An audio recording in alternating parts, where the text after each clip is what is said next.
Radhashtami special. आपके मन में ये सवाल आया होगा ना कि मैंने राधा से प्रेम करके रुक्मिणी से विवाह क्यों किया। आपके मन में ये सवाल उठना उचित भी तो है,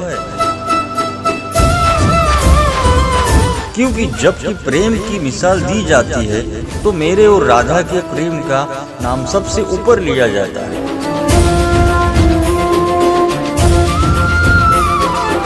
मेरे और राधा के प्रेम को जीवात्मा और परमात्मा का मिलन कहा जाता है। सदियों से पीढ़ी दर पीढ़ियां मेरी और राधा की प्रेम कहानियां पढ़ती चली आ रही है।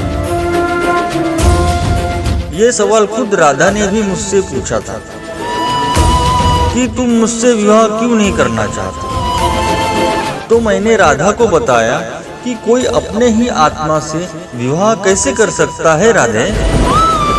वैसे कि विवाह के लिए दो लोगों की आवश्यकता होती है और मेरा और तुम्हारा अलग अलग अस्तित्व ही नहीं है, तो हम एक दूसरे से कैसे विवाह कर सकते हैं राधे।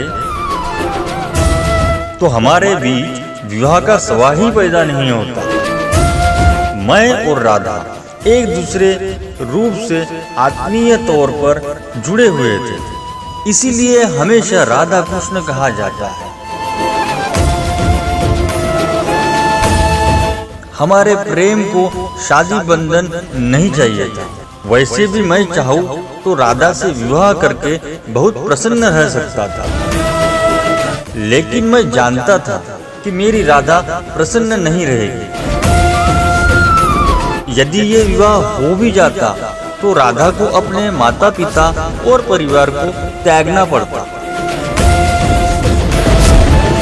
ये दुख उसको चुभता रहता कि उसके कारण मेरे माता पिता को कष्ट भोगने पड़ेंगे, और राधा के इस पीड़ा से मुझे कैसे प्रसन्नता मिलती।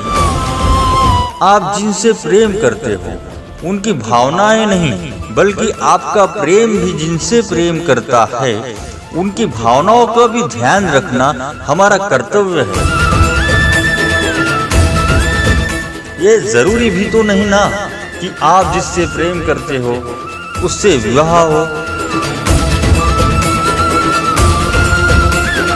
यही तो मेरे और राधा के रिश्ते की सबसे बड़ी खूबसूरती है।